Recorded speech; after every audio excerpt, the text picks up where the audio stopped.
ये पब्लिक है कि सब जानती है, अंदर क्या है बाहर क्या है ये सब कुछ पहचानती है। पब्लिक ये भी जानती है इस वक्त जो शख्सियत मेरे साथ बैठी है, वाह वाह क्या नसीब वाला इंसान है, नसीब अच्छा है और उसका कर्म भी बहुत अच्छा है। उनसे बात करेंगे। दिल्ली ईस्ट की सीट से खड़े हैं।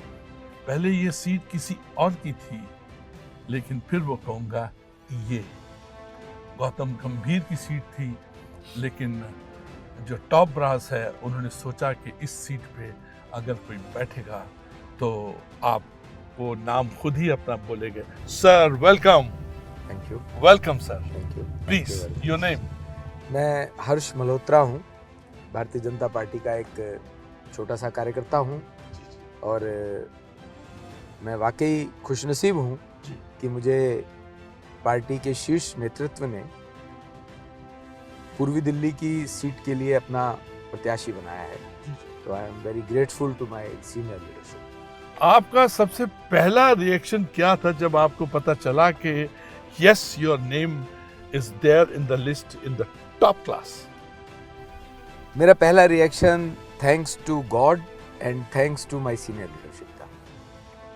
Fantastic.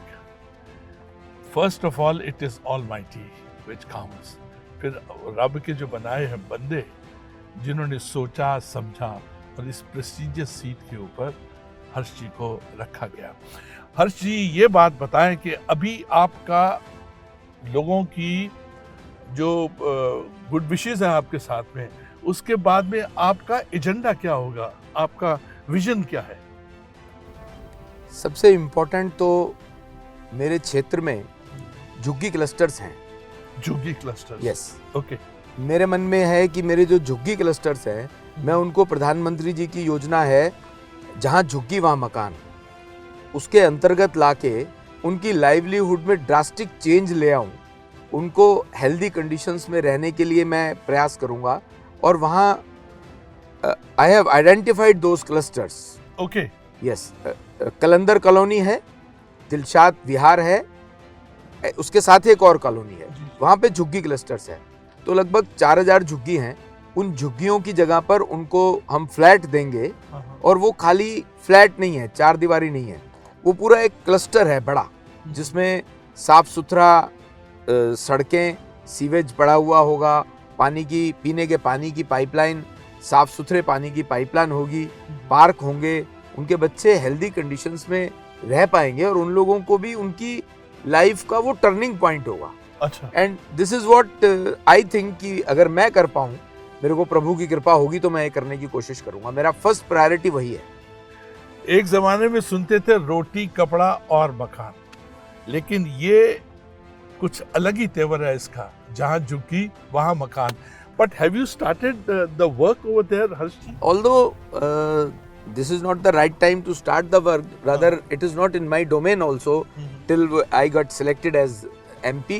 But since I am General Secretary Delhi BJP and looking after certain other things also, हमारे जो लेफ्टिनेंट गवर्नर साहब हैं उनसे बात करके हमने उसके पेपर वर्क तैयार करवा लिया था पहले।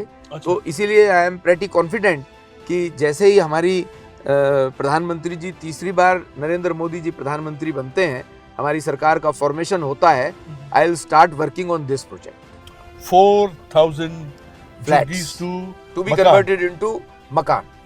ये वादा है हर्ष जी का, और ये वादा आपने कैमरे को बोल के देख के बोला है, करेक्ट है सर?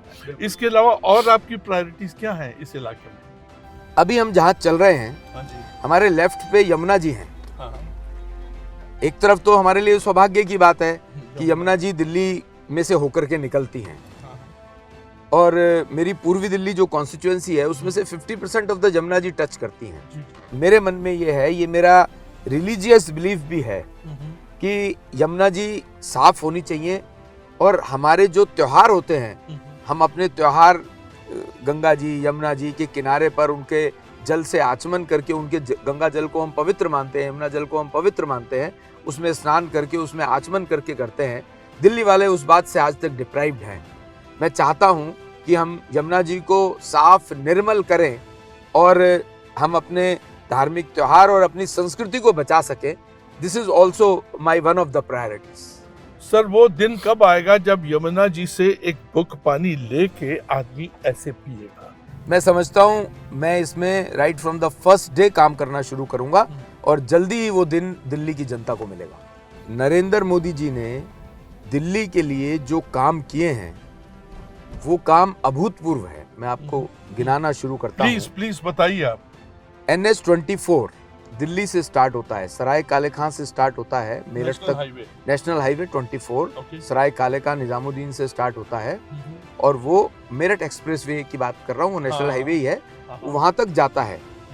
पहले एक टाइम था जब सराय काले खां से लेकर के गाजीपुर बॉर्डर जो दिल्ली का है वहां तक जाने में 35-40 मिनट और जाम और पोल्यूशन होता था। प्रधानमंत्री नरेंद्र मोदी जी ने उसका शिलान्यास किया, उन्होंने ही उसको लोकार्पित किया और आज वहां पर केवल 7 मिनट लगते हैं निजामुद्दीन से लेकर के गाजीपुर तक पहुंचने में, और नो पोल्यूशन, चौड़ी सड़क, सुविधापूर्व, सबसे बड़ा काम। दूसरा, दिल्ली मेरठ मेट्रो जो एक स्पेशल तरह की मेट्रो है वो भी निजामुद्दीन से स्टार्ट होकर के और मेरठ तक जाने वाली है। ये 3 बड़े काम। एक, कड़कड़डुमा पूर्वी दिल्ली का एक स्मार्ट सिटी वाला एरिया मोदी जी ने डेजिग्नेट किया है और उसका काम प्रारंभ हो गया है। वहां पर एक बड़ी आईपी यूनिवर्सिटी बन गई है, शुरू हो गई है। पिछले साल ही उसको लोकार्पण किया गया है और उसके अंदर इंटरनेशनल लेवल के स्टूडेंट्स आज आकर के अपनी पढ़ाई कर रहे हैं। तो कड़कड़डुमा ने पूरी पूर्वी दिल्ली की शेप बदलनी शुरू कर दी है। वो स्मार्ट सिटी, वहां पर एक लॉ डिग्री कॉलेज भी जल्दी आने वाला है, उसके सारा प्रपोजल्स तैयार हैं। तो आप देखेंगे कि पूर्वी दिल्ली की काया पलटती जा रही है पिछले 8-9 सालों में, 10 सालों में, और there is a lot of scope of development in पूर्वी Delhi also. Okay, fine. I have seen that highway, super highway. वहाँ पे तो हेलीकॉप्टर भी आ सकता है, वहाँ तो प्लेन भी आ सकता है। I mean from Delhi to Meerut. Absolutely superb highway. देख के लगता है कि we are proud to be Indian. We have got a proud government. Sir, इसके अलावा और भी मेट्रोज का काम किया है।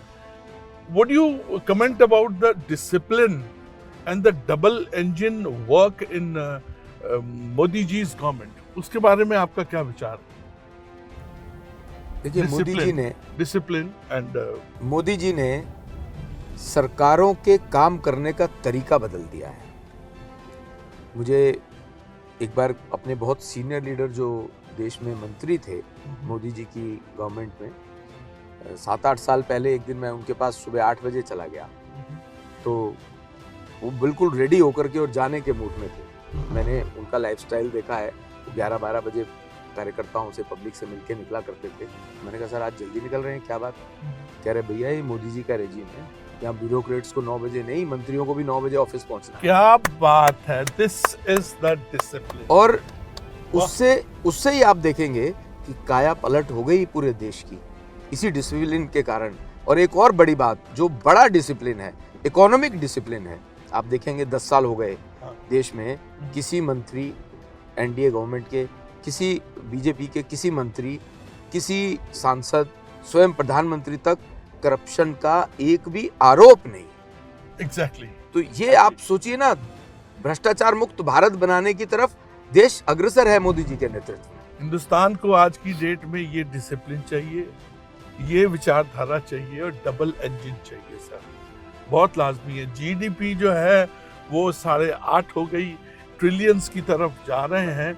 और मैं आपको एक शेर बात करना चाहता हूँ कि ये रशिया की और यूक्रेन का जो युद्ध हो रहा है, उसमें ये पहला प्रधानमंत्री है जिसके एक फोन के बाद वो पर्टिकुलर सड़कें जो हैं, वो इलाका है, वो जो युद्ध है, वो सीज फायर होता है। और हमारे बच्चे, 22,000 बच्चे सेफ एंड साउंड वापस हमारे देश में आते हैं। भारतीय बच्चे जो वहाँ पढ़ते हैं, नॉट ओनली इंडियन बच्चे, पाकिस्तान और बांग्लादेश के बच्चे भी अपनी बस पर तिरंगा लगाते हैं और सेफ एंड साउंड आ जाते हैं एयरपोर्ट के ऊपर। ये तिरंगे की ताकत भारतीय प्रधानमंत्री नरेंद्र मोदी जी ने बढ़ाई है पूरे विश्व के अंदर। इसके अलावा भी अपार्ट फ्रॉम दिस, यही एक शख्स है, यही एक विचारधारा है जो लोगों की आंख में खटकता है।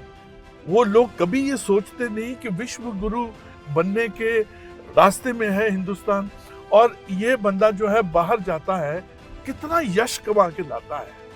हम बंबई में बैठे हुए एक एक छोटी से छोटी खबर भी हमको पता चलती है, हम इसके ऊपर कंसंट्रेट करते हैं और पता नहीं अचानक ही मन करता है कि सलाम करें ऐसी शख्सियत को। और ऐसे ये चीजें क्या इनके जो विरोधी हैं उनके दिमाग में गई हुई है क्या?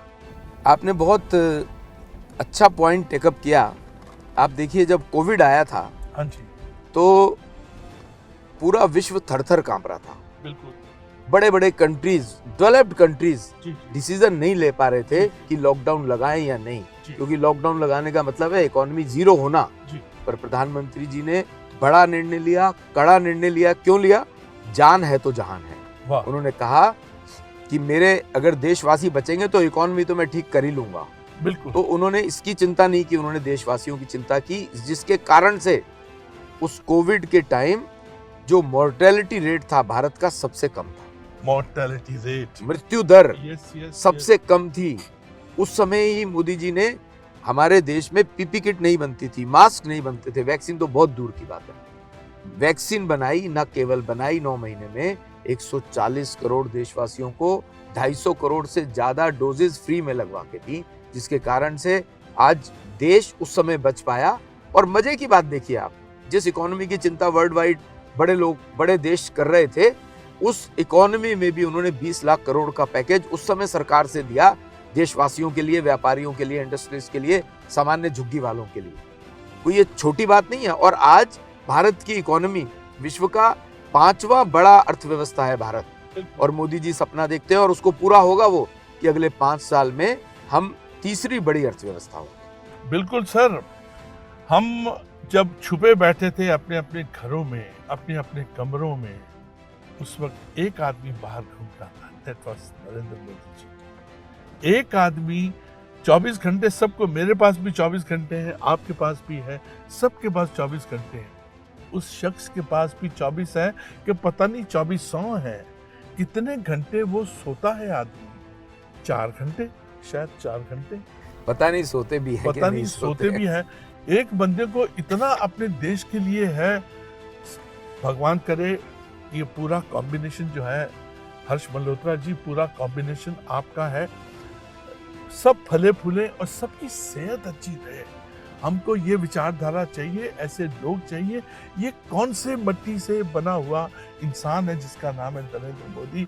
आप उनके एक नए सिपाही हैं, और जो जो आपने वायदे किए हैं, 4000 झुग्गियों को झोंपड़ी बनाना, मकान बनाना, आप उसमें आप विजयी रहें। और भी जो यहाँ की सफाई है, और जो भी आपको लगता है कि यहाँ पे लोगों के विकास के लिए काम करना है, वो आप करते रहें सर। मैं एक उदाहरण देना चाहता हूँ प्रधानमंत्री जी का। जी, उसकी डेडिकेशन की बात करता हूँ। जो बात आपने छेड़ी, मुझे ध्यान आ गया, उनकी माता जी का ध्यान होता है।